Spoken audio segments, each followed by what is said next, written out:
from Cultura Media House.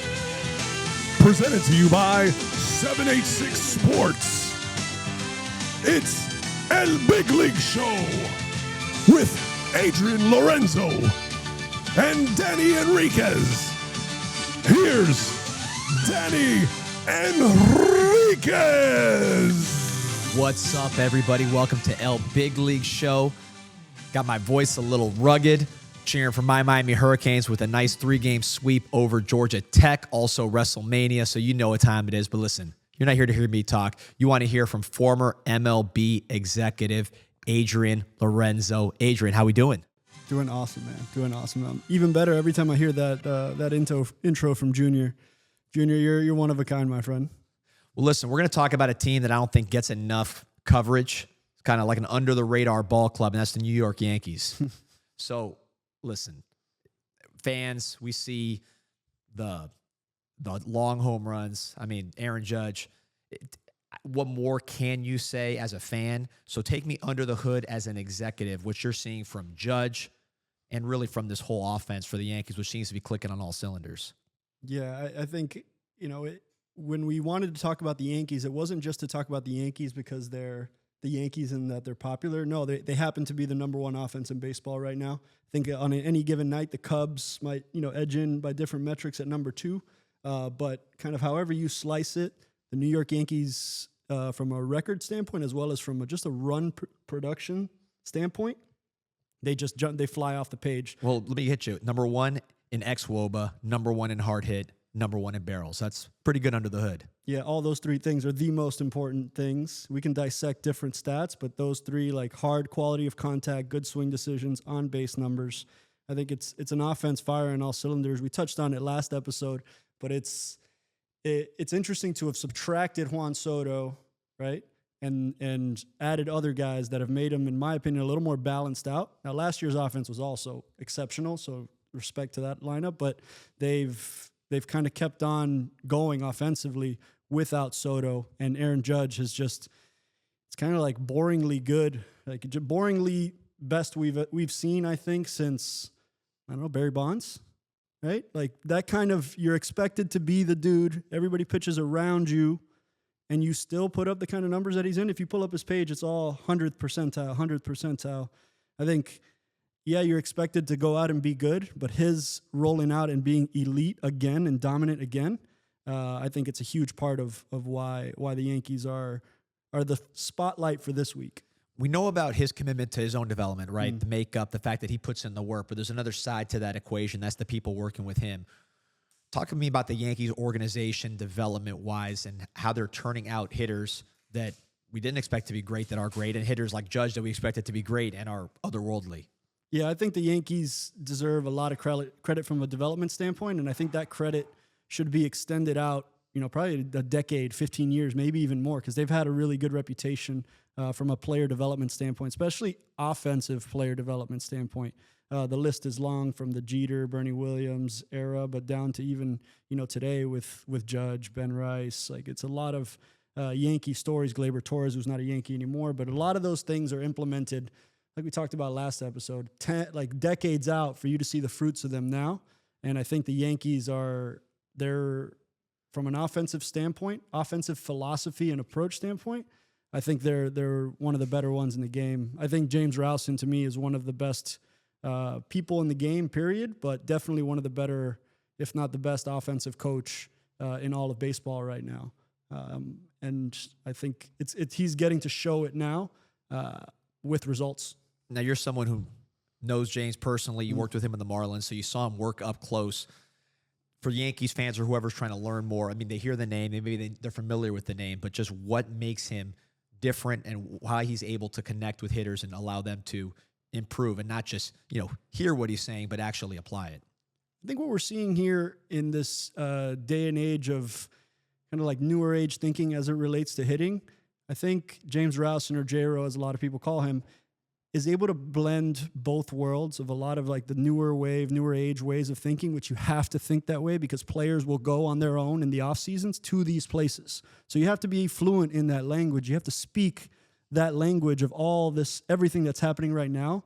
But I think James has the benefit of also being steeped in traditional hitting philosophy, which these things cycle back around. Like some things are staples and have staying power philosophically for a reason. And I think with the Yankees in particular, first of all, I think he's from Mount Vernon, so he's at home, like a hometown kid doing well in the Bronx. But this is actually his third time back with the Yankees. I think he started there as a coach back in like 06, then made a few other stops before coming back as a hitting coordinator to then go and do you remember the Bomba Squad, the Twins team back in, I think that was 2021 or 20, one of those teams, 2019.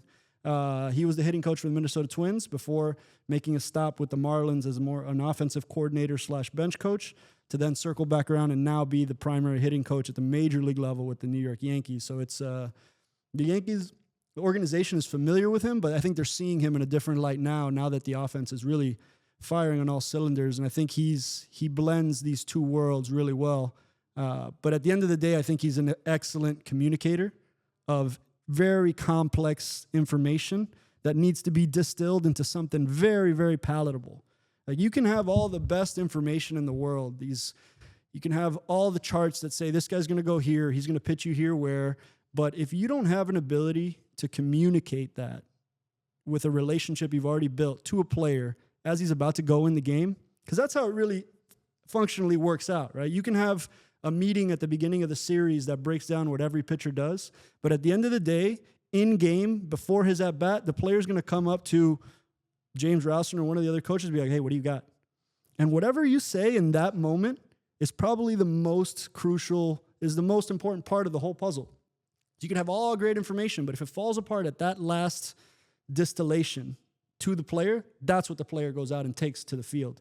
And I think James Rowson, he's got to be one of the better ones in the game. I haven't been around all of them, but he was exceptional in my experience. And I think he deserves some portion of this credit. If he's sitting here, he would defer all the credit back to the players. And at the end of the day, the players deserve the lion's share of it. But I think from a team offensive philosophy, when you're seeing that a team is firing like this, I think there's more to it. And I think that has a lot to do with the offensive philosophy overall. But wanted to make sure J-Ro gets his flowers on this one because I think it's not easy to be at the top of the league in anything ever, and they are right now. A guy that has a history with J-Ro going back to the Marlins and has a history with you going back there as well, Jazz Chisholm. So 159 batting average on balls in play. You expect that to kind of level out. Not been the most lucky start, but his base running's been outstanding. His fielding's been outstanding. The power's there. What do you see with Jazz? You said it when they made the trade that you saw him really taking off in that environment, just kind of under the lights, being that type of player. What do you see from Jazz now that he's gotten into the flow of things with the Yankees? Right. I think Jazz is a case of batting average being misleading right now because I think he is a solid offensive contributor right now. He's got a barrel rate close to the 90th percentile. With Jazz, it's always going to come down to the decisions he's making on his swings. And we'll talk about this theme a lot, but I think he was well positioned to work with J-Ro and like they're starting that relationship several years ago. I think they're able to benefit from it immediately now, not having to get to know each other to then, make some strides. And I think as soon as you saw Jazz arrive to New York, you saw a production spike. I mean, at the end of the day, we forget he hit 24 and stole 40 last year. Like that's a pretty, with, really good defense. He was hitting in the middle of that World Series lineup. Like there was a lot of Stanton, Judge, Soto, and Jazz Chisholm was batting fourth in that lineup. And so I think he had a nice early start. I think he's got 6 homers already. So even if the average is saying something not so good, the power production is saying something really good. And you mentioned the base running and the fielding. I think if you advanced the Yankees last year in the World Series and you kind of dissected them, defense and base running would have been kind of some shortcomings for them. And if you look at them now, they've made some additions to shore up a lot of those things. And Jazz is playing defense in the 95th percentile and base running in the 91st percentile. So he's total contribution is positive. On the mound, top 5 in strikeouts as a team. The Yankees are Max Fried, the fastball, 99th percentile.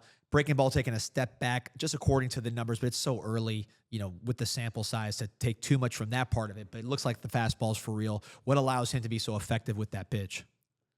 First of all, he throws 2 different fastballs, so he's got an advantage to both splits, a 4-seamer and a sinker that he uses. The 4-seamer, 37%, the sinker, 20%. And even though the breaking ball run value, you're right, it's in the 5th percentile, a guy with a really pleasing visual curveball and breaking ball. It's got this nice big shape, almost like a Barry Zito, maybe not quite at that level, but that it looks pleasant when you're watching it on video. But right now, for whatever reason, it's not performing. But he's pitching to a 1.42 ERA with a fastball run value in the 99th percentile. That means his fastball plays like the best pitch in baseball. So even when your breaking ball is not producing, he's still able to put up the numbers he's putting up with a fastball dominant profile. And that to me is extremely impressive. Every pitcher, if you ask them, like, what's the pitch you need to pitch with best and the most, and it's the fastball usually. For some relievers that throw heavy secondary usage, it's different. But for a starting pitcher, you got to be good with your fastball, and he's the best in baseball with his fastball, with his 2 different fastballs. That I like that he has something to go to the righties, to stick a 4-seamer up and away to get swing and miss at the top of the zone to a righty, and then also has a sinker to bear in on lefties. That's a big advantage, and I think I love Max Fried. The other side of the equation, obviously on the catcher side, you're talking about Austin Wells, J.C. Escada, both of whom framing at an elite level. Austin Wells in particular, the best framer in the game right now, and Escada blocking, framing, doing the whole thing. Now, this might be a lost art as we see technology over the course of time. That remains to be seen. But for right now, how important is it to have a catcher that frames at that level? I think if you ask the Yankees, they have a clear approach here. With both of their catchers, this is their strength. This is their strong suit. And I think, again, it's another one of those things. The Yankees have been prioritizing this for 10 to 15 years. Getting strikes, keeping strikes, and getting, it's not really stealing strikes. I don't think umpires are that bad that, you're just stealing strikes left and right. But there's something to keeping the balls on the edges strikes that can kind of go 50-50 in the eyes of the umpire.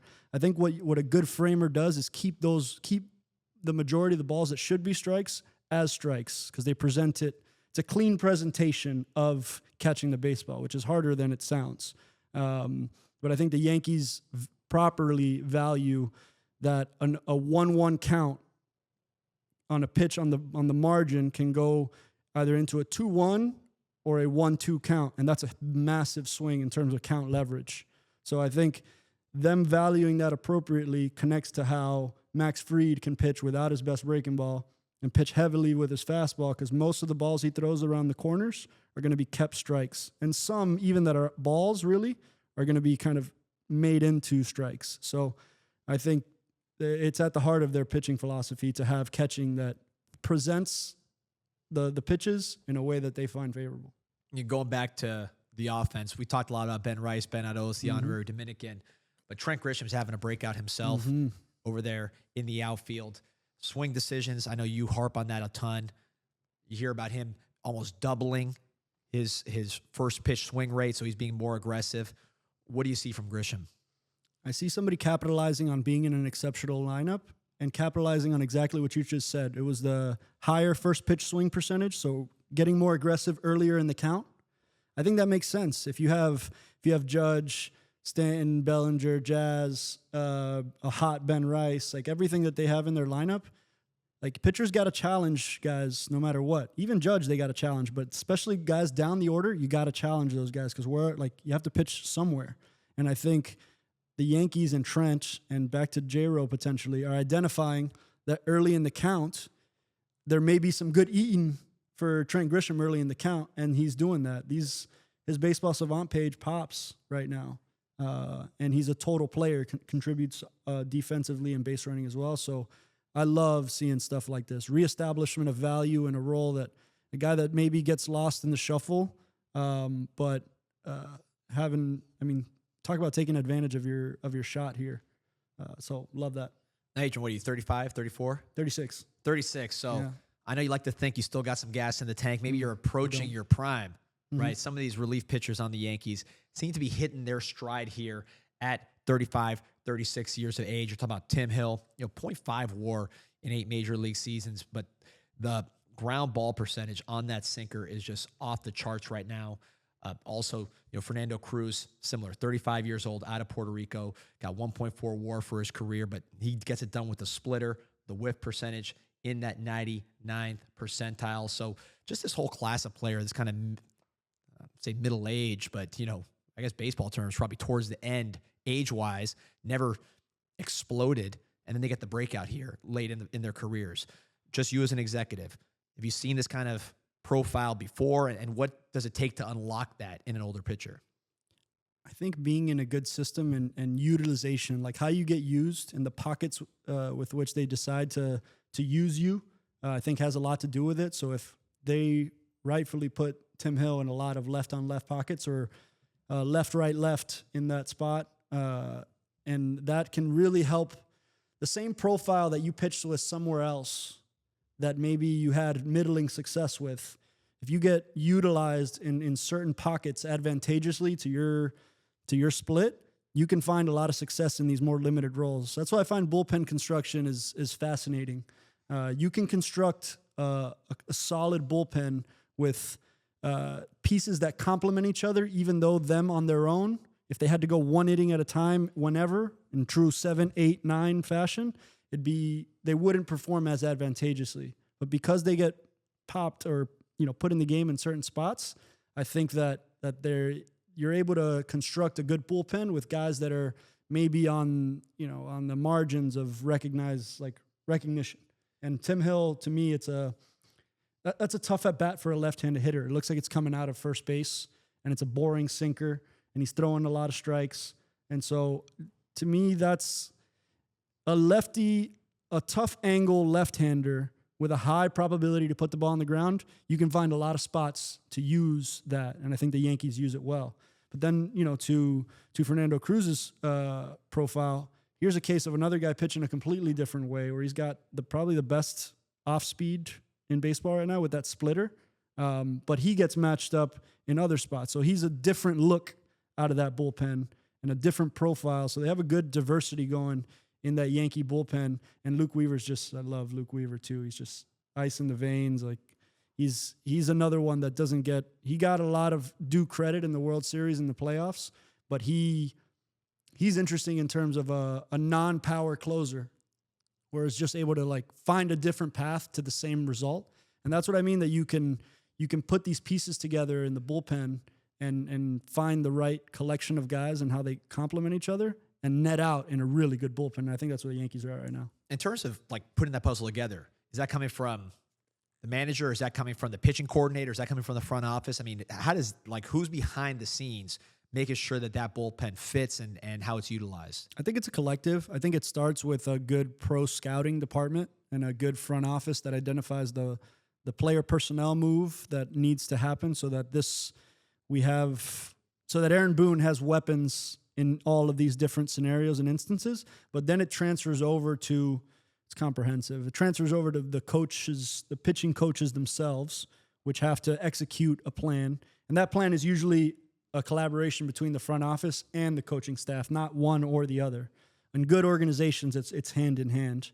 And then, the pitchers having to go in and execute themselves. But that whole process and how it comes together, I'd say heavy front office and identification, heavy development on the pitching coach side.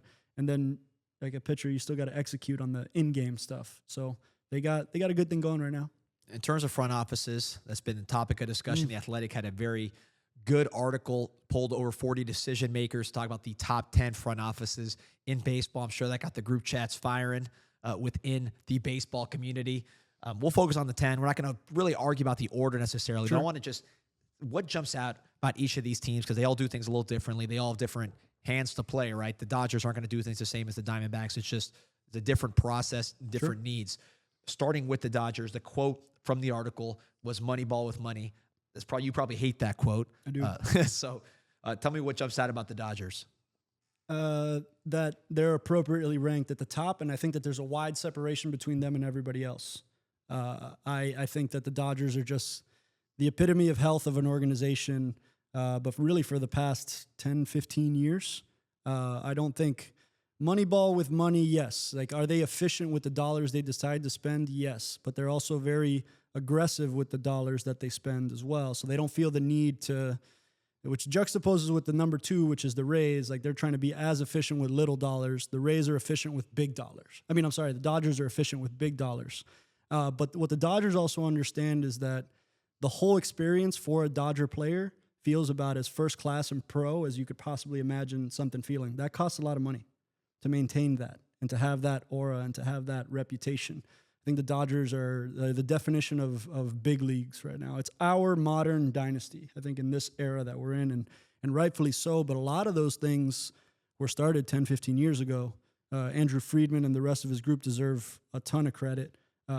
They draft well, they internationally sign well, they make good trades, they develop their own players, they have exceptional free agency dollars to spend, and they hit the holes hard. Like, they want to get the best players from Asia because they're a West Coast team, and they want to be the team for Asian players to go. They became that.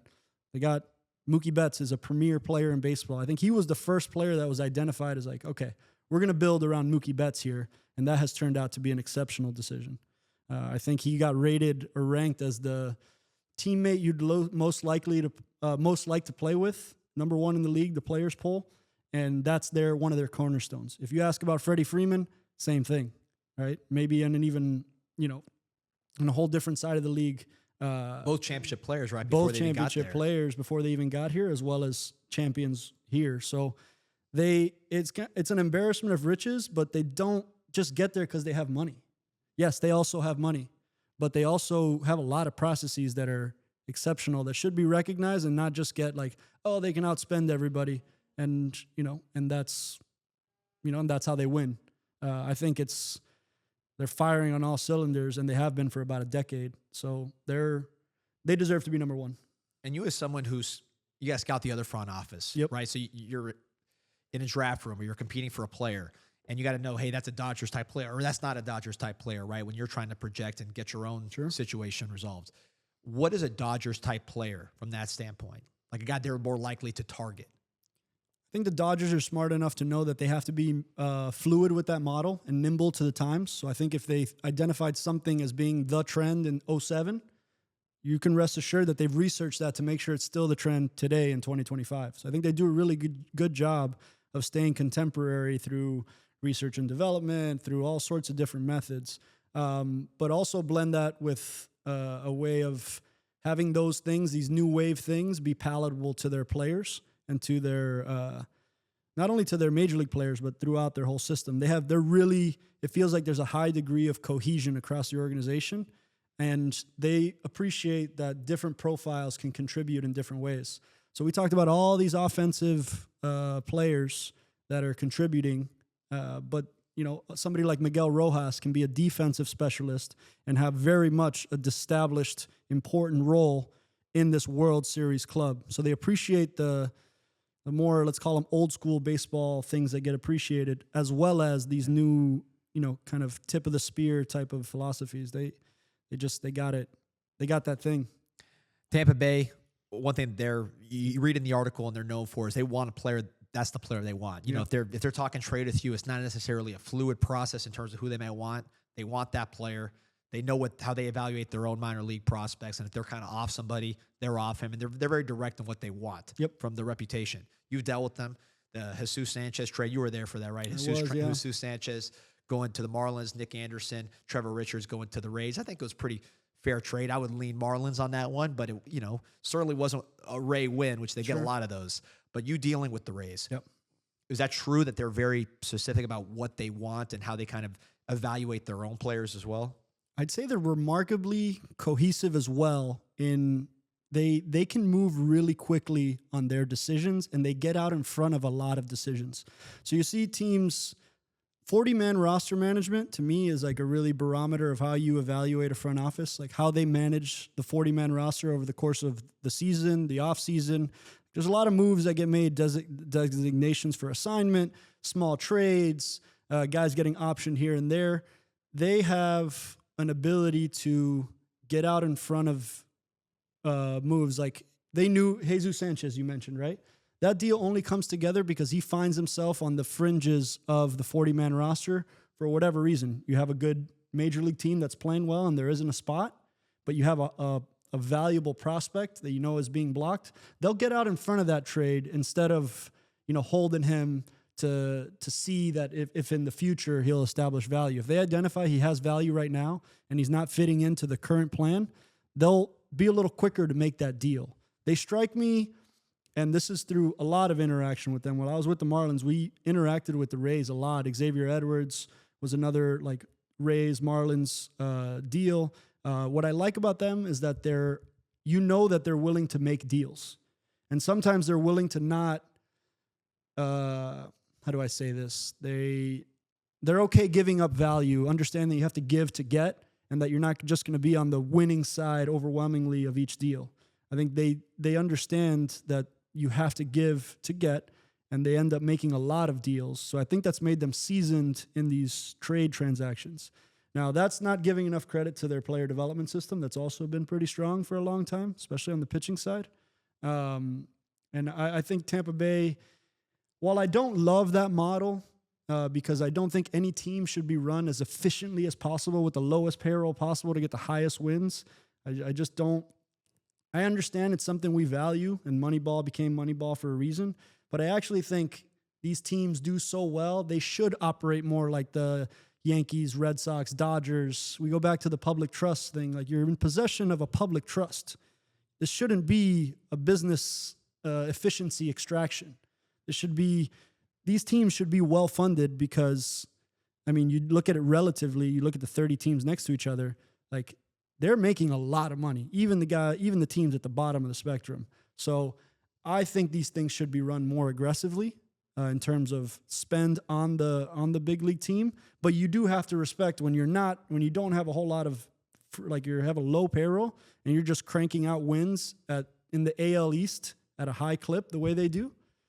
You have to respect it, but I wish teams weren't run like that, to be honest. Playing baseball in the state, Tampa's a baseball city. Much more than it's a hockey city, but yet the hockey sells out and the baseball does not. I think some of that goes to just the perception of what you're talking about, because there's no way Tampa should be selling out every hockey game and not selling out every baseball game, knowing what you know about kids growing up there and what they play. But moving on, some quick hitters here. Milwaukee Brewers at number 3, all the different types of teams they put together. What allows them to do that? I've said the word cohesion many times, but it feels like they have profiles, they hunt them, they stick to them, and then they've done a really good job with their international signings. I really have to give credit to a lot of those guys over there that they have international signings that are contributing at young ages to these rosters, and I think that it shows you do a few good, if your international provides you 2 to 3 impact prospects, your amateur scouting stateside provides you 2 or 3 homegrown prospects like they do right now with Terang, and I'm going to be missing other names here, but they have homegrown stuff both on the domestic and international side, as well as Milwaukee has positioned themselves as a smart place to establish value over a 1 or 2 year period. So these complementary free agents that come in and feel they could play for a good team, establish value, and maybe go on and get more lucrative deals, but it's hard to argue with their success, and their scouting really stands out to me right now. And scouting their own players. Not to bring up old wounds, but the Yelich trade, right? They obviously scouted their own prospects properly as far as who to get rid of, and these were names that were performing names. On paper, these were names you didn't want to give up, but either they scouted those guys well, or they just really knew that Yelich was going to be a safe bet to acquire, and the power came once they acquired him. Obviously, that trade kind of set them up for the next few years. But not to bring up bad memories there.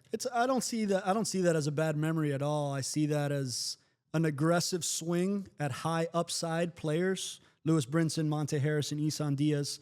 It's obviously easy to go back and be like, hey, that one didn't work out. But if you look at the process behind those deals and what you were hoping to get, you could say it was a misevaluation. Or you could say it was an optimistic, hoping that if those players hit, you'd have these dynamic, electric, exciting players. Now, at the end of the day, hitting in the big leagues is hard. It's really hard. And hitting in AAA, success in AAA doesn't mean success in the big leagues. We said it on the last episode.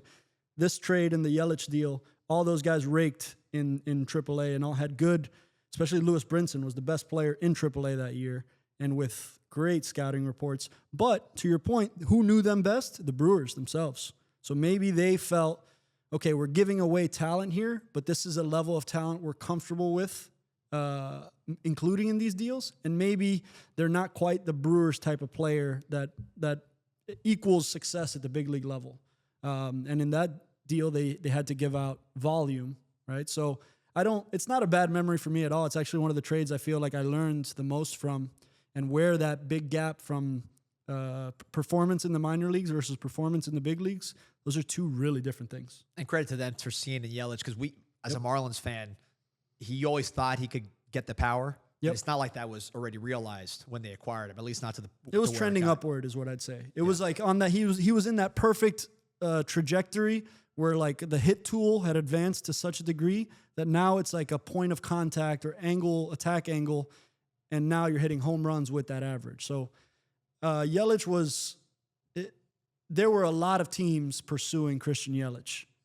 It was a perfect storm of teams, and at that moment in time, Milwaukee was giving the most. Now, that trade didn't age well.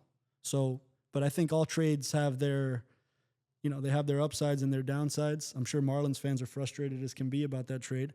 But I also remember the reasons why it was made, and I don't know that I'd do it differently sitting here now, because I still it's hard to not want the most athletic guys on the field to be the product that you see. So you want it to happen. Like if you saw Monte Harrison play in short spurts at any point, like that was an exciting player. Oh. Isan Diaz, you could say the same. Lewis Brinson, the same. And so those didn't pan out that way, but I wish they would have. In terms, that's the type of player kids want to see and emulate and do. And so, no, not a negative memory associated at all. Yeah, so those are the type of players you want to swing for. Yep. You don't take shots on players that can't become what you want it to look like, right? Right. So just going through here real fast. I mean, the Guardians, 27 years, Chris Antonetti, we know what they can do. Most consistent of all the front offices, I think. They have the longest staying power, the Guardians. And, that tree has extended out. The Toronto organization is now an extension of the Cleveland tree. It's like those executives went on to, while Chris Antonetti has stayed there, and Mike Chernoff and the other guys that have stayed remarkably consistent, that has grown into Toronto as well, and other organizations. Like Mike Hazen started in the Indians organization. Torey Lovello started in the Indians organization. So, and now Guardians. But Hazen on this list with the Diamondbacks, just other names on the list. Talking about the Yankees, Braves, Diamondbacks, Orioles, Padres. I wanted to get to one last team here, which is the Phillies.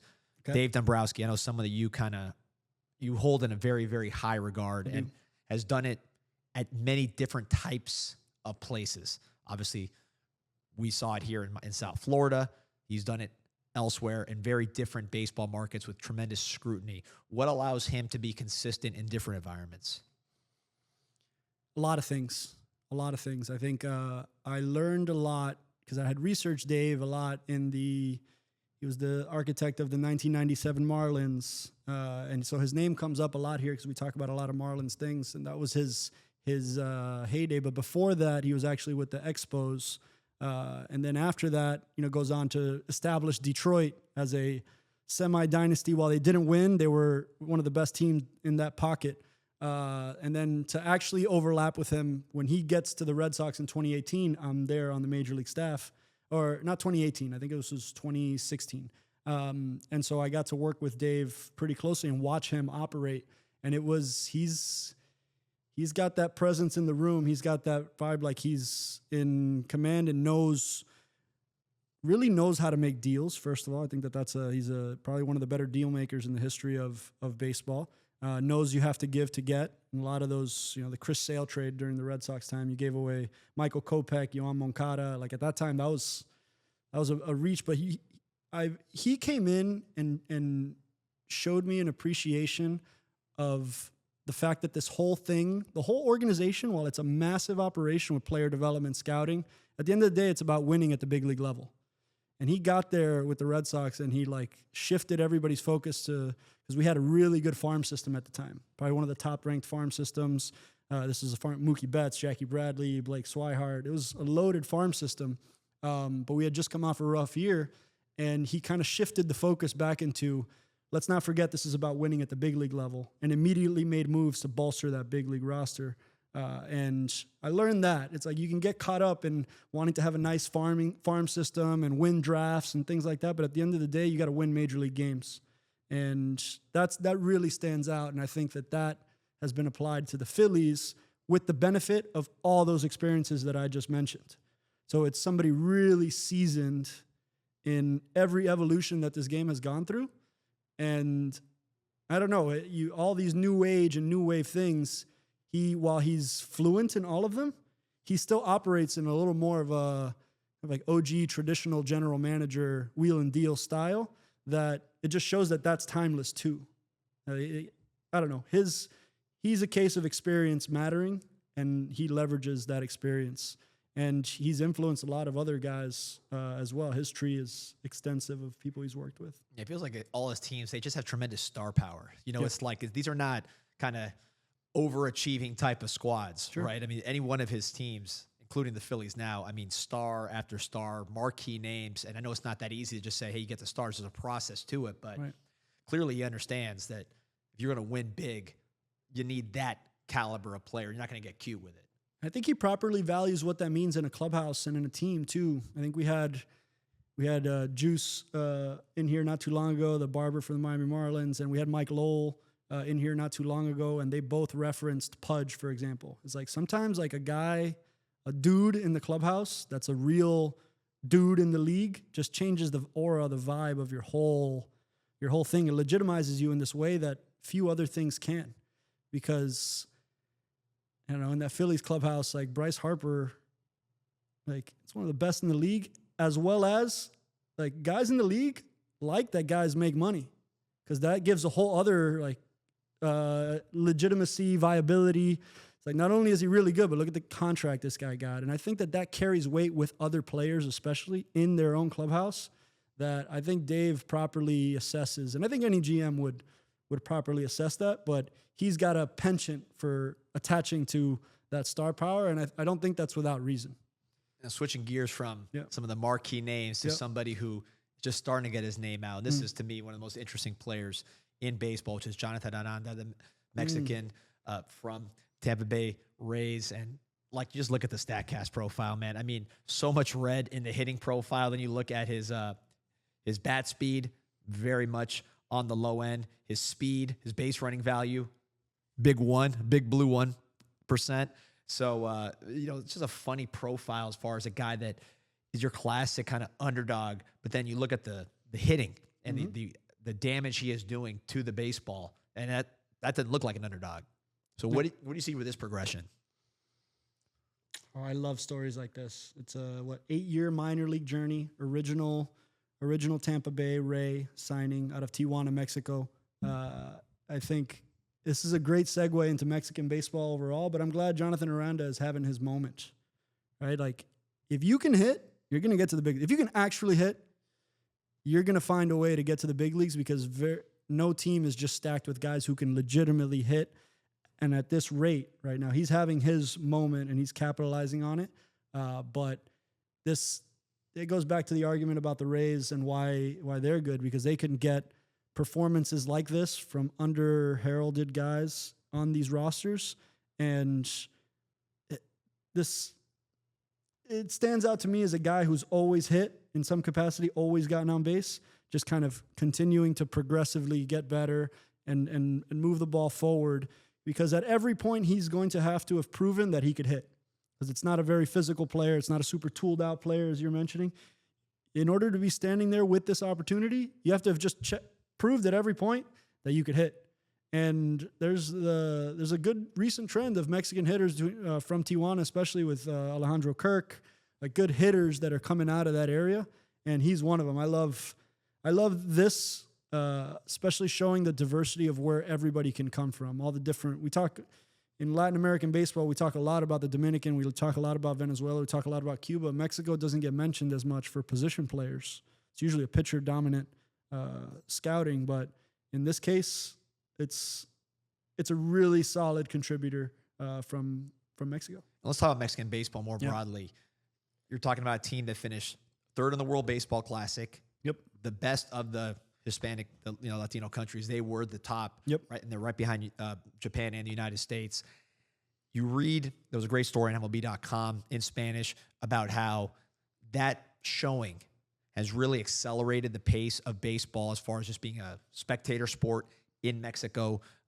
Robinson Cano was quoted, who I think he's been in some pretty big stadiums. He's been around a lot of baseball in different countries, different places, and he compared it to Caribbean Series for a whole season.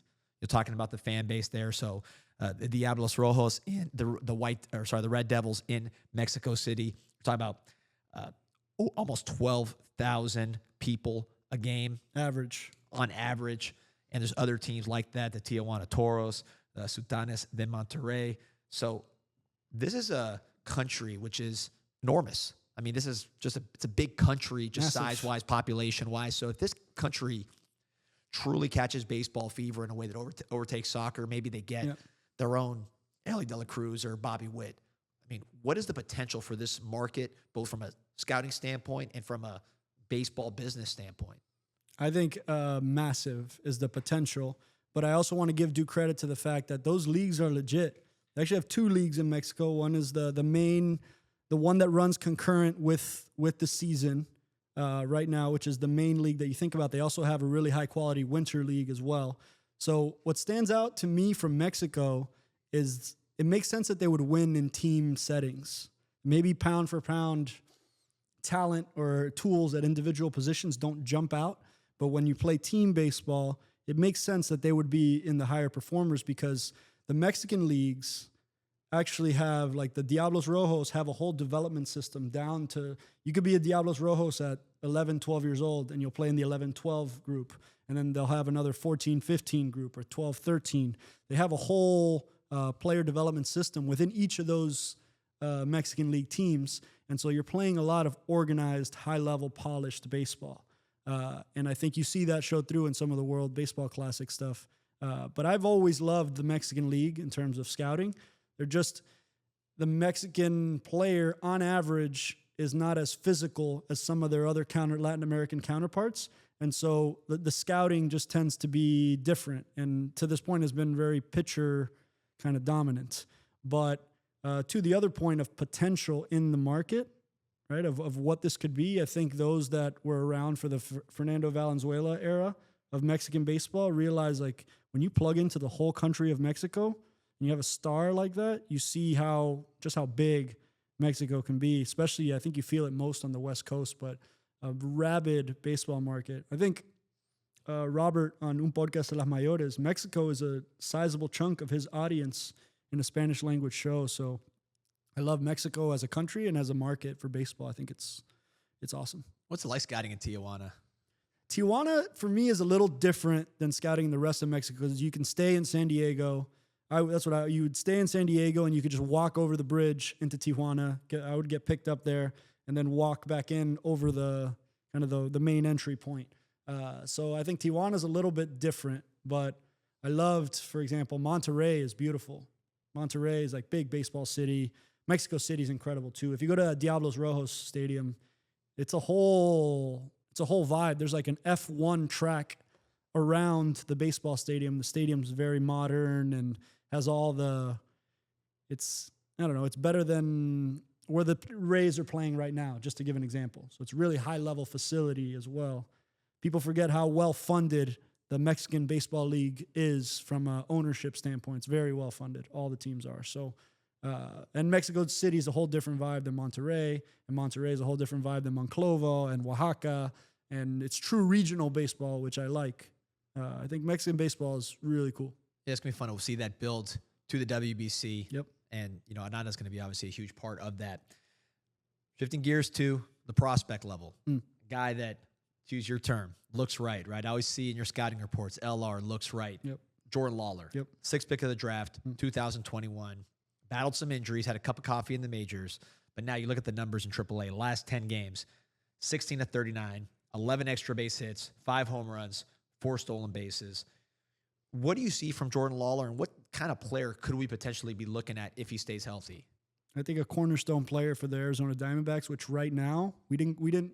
You touched on Mike Hazen. You touched on Arizona deserves a lot of credit in terms of all of their processes. You have Corbin Carroll just firing on all cylinders. You also have a Ketel Marte, the free agent that you retained. You have Zach Gallen. You have Fott. They got a really good thing going in Arizona right now. And I think I want to be able to give Mike Hazen his flowers too. I think he might be my favorite general manager in all of baseball. And their combination of Hazen and Torey Lovello, I think might be one of the most in-sync manager and GM relationships in all of baseball. And I think that they jump up in the offensive rankings too. When I was looking at where teams stack offensively, they're doing a lot of really good things. But focusing back in on Lawler, I think he really jumped out in that draft preparation. He just like big, physical, athletic body. I was talking to a few different scouts that cross-checked him when it was time to sign him. And like you were kind of drooling to be picking earlier to be able to jump on something like this. So much so that you were willing to, I remember with Lawler in particular, and this came up with Bobby Witt too. I was in those Marlins draft rooms, and you were trying to convince them to take the lion's share of your pool, even if you basically punted on lower dollar signings throughout the rest of the draft just to get this player. Arizona wisely, dug in and selected him. But knowing Arizona and their amateur process is really good. Really strong amateur scouting, really strong developing. Arizona, don't sleep on the Diamondbacks. I think that they were in the World Series not too long ago, but they have a lot of really good things going too. And this with particular in Lawler, it's best case scenario. You have a good performing major league team, yet you have a offensive, up the middle of the field impact prospect kind of banging on the door to impact your already good major league team. That's where you want to be. And where do you see him fitting in defensively on that Diamondbacks roster? This is where the big leagues gets tricky. I almost don't care, to be honest. I think because shortstop makes sense, but Geraldo Perdomo is playing out of his mind right now. They just extended him too. Another sign of a healthy organization. You extend players that you want to build around with friendly extensions. But the DH gives you the flexibility on any given night to introduce that bat or give Perdomo a night. It almost doesn't matter. And even if they have to explore some positional changes to work him into that lineup, I think if the bat is real, they'll find a way in. Unless what I don't see is him getting up to the big leagues and not playing. So I think when they make that switch, they're going to want a place to play him. I just don't think that they'll be married to where exactly that is. I could be wrong. It's a pretty important prospect, so you don't want to be position shifting him. But if you're in the thick of it and that bat can add to your overall team outlook, then you're going to find a spot for that bat. And you haven't seen him in the majors yet, but in terms of just compared to the 2-star middle infielders you mentioned who just got big money, how does he fit or stack up defensively compared to those two? Would he be lagging third there, or is he up there with them defensively? I know the bat is really what gets your attention. I'm pretty sure Perdomo's in like the 90-something percentile of total of like defensive players. Yeah, it's going to hard to unsee. And it should be. I think that the six hole or the shortstop position is, if you're strong there's a good chance you're strong overall. And Ketel is a guy that you've invested a lot of money into the player moving forward, so you need to make sure that he feels comfortable with his defensive home. So, but then Eugenio Suarez is one of their kind of like dudes and team leaders, so there's not a clean fit immediately, and they got Naylor mashing now. So, but at the end of the day, I still think that there's always a softer spot in your lineup, usually toward the 7, 8, or 9 holes. And if you could feel like you're getting an injection of dynamic young talent into one of those spots, you'll put up with a couple of defensive miscues. Although Jordan Lawler's a baseball player, man. I think that guy can play anywhere and he'll hit anywhere. So I don't think they're worried about it too much, but it's definitely something they have to manage. Yeah, good problems to have for the Diamondbacks. Switching to someone we know is going to be at shortstop, and that is Elly de la Cruz. Wow. Incredible play to Rob Jackson Holiday. It's like in football, they always tell you high point the ball. Yep. You don't see that as much in baseball, but this was a high point. I mean, that ball was screaming up over the middle, and he grabbed it. You, as someone who scouts Dominican Republic so heavily, scouts 14-year-olds, right? I know you've seen some physical freaks in your day. What is someone like you who's calibrated to that type of athlete, that type of profile, or at least maybe some of that profile? I don't know if anyone has that profile besides Elly De La Cruz. What do you see when you see him? I'm seeing a generational type of talent. Now, does that equal generational type of production? We'll see. But it's one of those things, you watch him and you cannot know anything about baseball. You cannot really be locked in on how good he is. And you watch and you're like, whoa, feels otherworldly. And that, not very often do you get the chance to showcase that in the way that he does on this play. But it's everything you talked about, getting to the ball at its highest point, just showing like a crazy amount of reach, range, ability to glove the baseball while also high pointing it. Just kind of freakish talent and tools in that moment. And that's what you want baseball to look like. Aesthetically, as a scout, it's everything in a play that you would look for to showcase like what this game could look like when, obviously not all 9 guys on the field can do that, but it's fun to have more guys where you sit there and you're like, wow, I've never seen that before. And he's one of those guys. And you, as someone who I know just from talking to you, you're so big on the athlete, you're so big on the projection. And sometimes that goes into conflict with maybe analytics or something technical in the profile, right? You are betting on the physical tools and betting that if it works, it's going to work big. Yep. See a guy like this who was not a perfect prospect despite having such loud tools in so many areas. When he succeeds and kind of overcomes some hurdles, and it's early, obviously there's going to be some ups and downs, but the fact that he seems to be trending towards realizing that talent, does that give you more conviction to say, hey, listen, Elly De La Cruz had this issue, that issue, and look what we see when you bet on the tools? I think whenever there's a gap between floor and ceiling, you look at what's going to bridge that gap, and so often what comes up is athleticism. Aptitude comes up a lot, but like, are you capable enough athlete to make and bridge that gap to do the things you need to do? And he oozes that. Like, it's just athletic, fluid motions and everything he does. So it really jumps out because he didn't sign for a whole lot of money and wasn't immediately recognized as the organization's best prospect when he came into the organization. So there was a trajectory here that started at a lower place. But if I'm tracing it back, and I've spoken to some people involved in that signing, it's a guy you identify for a projectable body with athletic traits. Maybe he wasn't tearing the cover off the ball. Maybe he wasn't strong enough to impact it. But I'll bet what they were betting on and what the conversation is always centered around was plus athleticism and plus body projection. Because it looks better now, and he still looks long and lean, but imagine that at 6'1", 145 pounds. It's not as easy to claim this is going to be that dude. But you could see that there's more in there.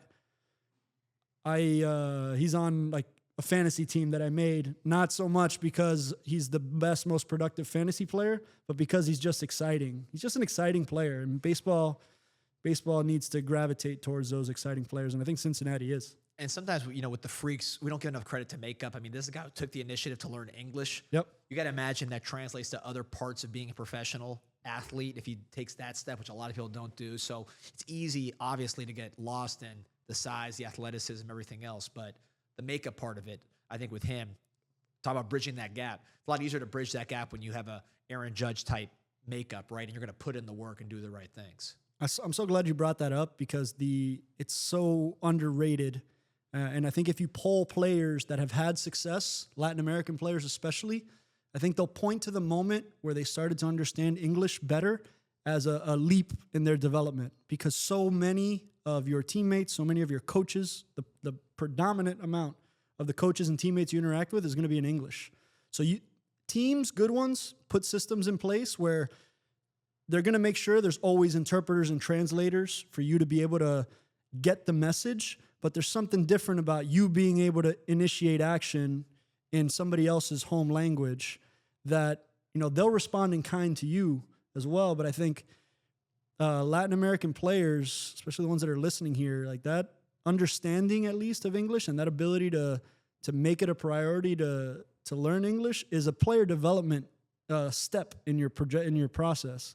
Like I said, if you ask a lot of big leaguers to identify how important learning English was in their dynamic, it would probably get a lot of importance. Let me ask you, because you were in Boston. Yep.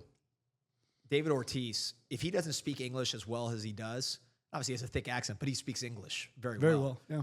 If he didn't speak English the way he did, would he be able to be the leader that we now know him as? That's a great question. He probably doesn't have that moment, that Boston bombings moment, or this is our fucking city. Right. Behind the scenes. You were behind the scenes. Right. We saw that behind the door. I think it's hard to imagine him having as much of an impact if the city and the region doesn't get to connect with him at all in a language. And then it's also his ability to interact with other players. I see it as like with your teammates, right? Like a higher ability to interact with teammates and coaches, no matter what language you're speaking, that's a plus. It's a positive needle mover. So for David, it allowed him to access this level of relatability, accessibility that it's hard to replicate without speaking the language. Even if there's interpreters, there's something that kind of gets lost in there. And I love the guys who know that it's not their strongest language, yet they make the effort to speak it anyway. And then when they can, those guys are so often the bridge guys in those clubhouses. Like you'll see, I'll never forget watching, when I was with the Marlins, Donnie's going up there. Donnie Mattingly doesn't speak Spanish necessarily, but then I'm knowing that the guy on the mound doesn't understand English all that well, but then Miguel Rojas would be there and kind of he's translating in real time. I can't overstate how important those things are in important moments, especially in-game moments like that, or, call-ups, send-downs, guys that bridge situations to make sure that young player who maybe doesn't speak English as well understands what just happened and not just says yes because he's afraid to make it look like he doesn't understand. And so David Ortiz really stands out. But I think anybody that works in player development especially can point to a lot of glue guys and a lot of like bilingual glue guys that kind of make things work. And a lot of those guys end up getting really strong jobs after their playing careers are over because they were those glue guys. David Ortiz doesn't need to do that. He's, but if he wanted to, he'd be good at it, for example. Let's end with a little hat tip right to some of the favorite things that we saw this week. For me, I got to go with my new favorite player, Javier Sanoja from Maracay, Venezuela, like another famous Marlin, Miguel Cabrera. And he joined Miguel Cabrera. When you look at the youngest Marlins players with 5 RBIs in one game, Giancarlo Stanton, Miguel Cabrera, Derek Lee, and now Javier Sanoja. A little different package, only 5'7", not quite as big as those dudes, right, but making an impact. I mean, he has played. He just came up. Center field, left field, third base, shortstop, second base, first base, and pitcher in the major league level. So this guy's a ton of fun to watch.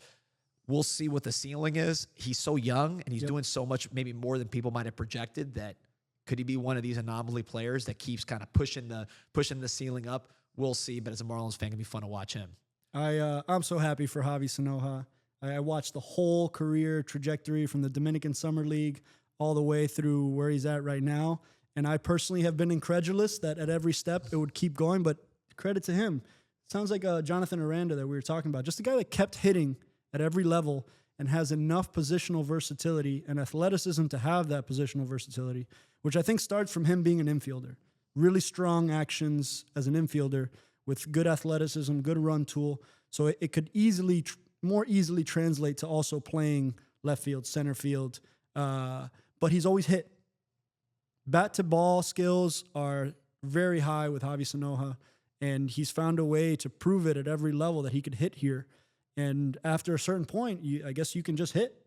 And what you'd like to see is games like this at the big league level to convince you that it's there with power. So not just, it's hard to single it out in baseball. It's hard to just get like singles and hits. But now that you start to do extra base hit damage and homers against real pitching and real leverage guys, that's where your eyes open up a little bit. Okay, maybe this is a little more real. But what also stands out about Javi is when you get to the big leagues as a young player, you don't know what spot's going to be open. Like we were just talking about with Lawler, like if he doesn't have any positional versatility, where does he slot in? And I think that's where for a young player, And they're on different ends of the spectrum, Lawler and Sanoja. Lawler, you're going to give the chance to stick at short. But Sanoja, as he's getting double A, triple A, you're starting to, it's going to be an asset to him to be able to play multiple positions, because you don't know where that spot's going to be. And right now, like, it's a hot bat in the lineup, and you can kind of slot him in anywhere you need to make it fit. And that's huge for a young player, especially until you establish and say, okay, this is my position. Him right now can just, he can be slotted in at so many different places to keep the bat in the lineup. Looks like Rafael, a guy you scouted up there in Boston, a similar size, but yeah, maybe not the same athlete, but similar ability to find his way on the field. What jumps out to me with Sanoja, as someone who's kind of watched him as a prospect, is every time you look at the comparisons as far as who's hitting this well at this level at this age, it was Baseball America top 25 prospects and then Sanoja. So he's always keeping very good company. And now I just mentioned the stat, guys, he's 22 years old, guys that young who've done it with the Marlins at this level, Stanton, Cabrera, Derek Lee, and now him. So I'm not saying he is those players, but when you're consistently keeping that kind of company throughout your career and you're still only 22, who are we to say that he can't continue to defy expectations? So excited to watch Sanoja. Who's your hat tip of the week here? I have a lot of different ones, but I wanted to give a hat tip of the week to Michael Hill, my former boss with the Marlins, longtime Marlins executive, longtime baseball executive, who was just named the general manager of the World Baseball Classic team. I love hearing this. He's a senior VP, I believe, at MLB, deals a lot with the umpires, deals a lot with the in-game, kind of big picture in-game stuff at MLB. But I like that somebody with his pedigree and experience is going to be entrusted with handling a lot of the executive decisions and the roster construction of Team USA. So he's somebody who's been so instrumental in my own development as an executive. I can't imagine somebody in his seat being more transparent and open and willing to develop younger executives than Michael Hill. I got to see it up close, and I love that he's getting this kind of recognition to be a general manager, although in a different capacity here with Team USA. Got to be the best and worst general manager job, right? Because you could fill out the lineup card. You could put Aaron Judge. You can put Bryce Harper. You can put Mike Trout. You can put whatever name you want. Pitching-wise, you got to go through different hurdles that you don't have to for a major league club. And then you got to win a championship or it's a failure. So it's an interesting job if you're sitting in his seat. I think it is a really interesting job, and the pitching, especially the bullpen construction and how you have to manage where guys are in their throwing progressions. And you have to kind of battle and manage. You deal with every medical department to make sure that what you're doing in Team USA isn't going to jeopardize what they need to do in that following season. You see all these Edwin Diaz getting hurt in the World Baseball Classic. Those kinds of things can derail a system. So you want the players to be able to play. And I love that the World Baseball Classic, that it's not just like all-star game vibes where people don't, they just participate at like on a half pace. Like, guys are going. But that on the pitching side, complications, 10x. For you to be able to have Dominican have Sandy Alcantara pitch and start in games, that means his progression has to start earlier. That means that you have to be working with his organization to make sure he's going to be on a tight pitch count. So pitching and bullpen need a player personnel touch, and you need to piece this thing together in a way that fits. I think we saw, if you put all the rosters next to each other and you looked at that Dominican Republic roster on paper, they should have run away with it. But on paper versus reality, it's different. You still have to construct a team. And so I'm really glad Mike is getting the chance to do this. But to your point, he's got to, it's a binary. You either win it or you don't if you're Team USA. That's kind of the bar. So, yes, you do have access to a lot of stars, but the world field is really good right now too. So it's not – the USA may have, on paper, one of the better rosters, but this thing happens. Like Japan did what they did last time around. Mexico did what they did last time around. Dominican Republic's going to be seeking vengeance. Oh, yeah. So they're going to come stacked. Venezuela. The World Baseball Classic is going to be elite this coming year. Your fellow Penn grad, DeRosa, he wanted the job, he got it. And listen, if you're a WBC fan, we on El Big League Show are going to give you more WBC coverage than any outlet in the world, we promise. So like and subscribe to this show. We'll be giving you World Baseball Classic stuff, college baseball we'll get into, prospects, and of course, Major Leagues. That's the name of the show. So For Adrian Lorenzo, I'm Danny Enriquez. Like and subscribe to the show. We'll see you next week.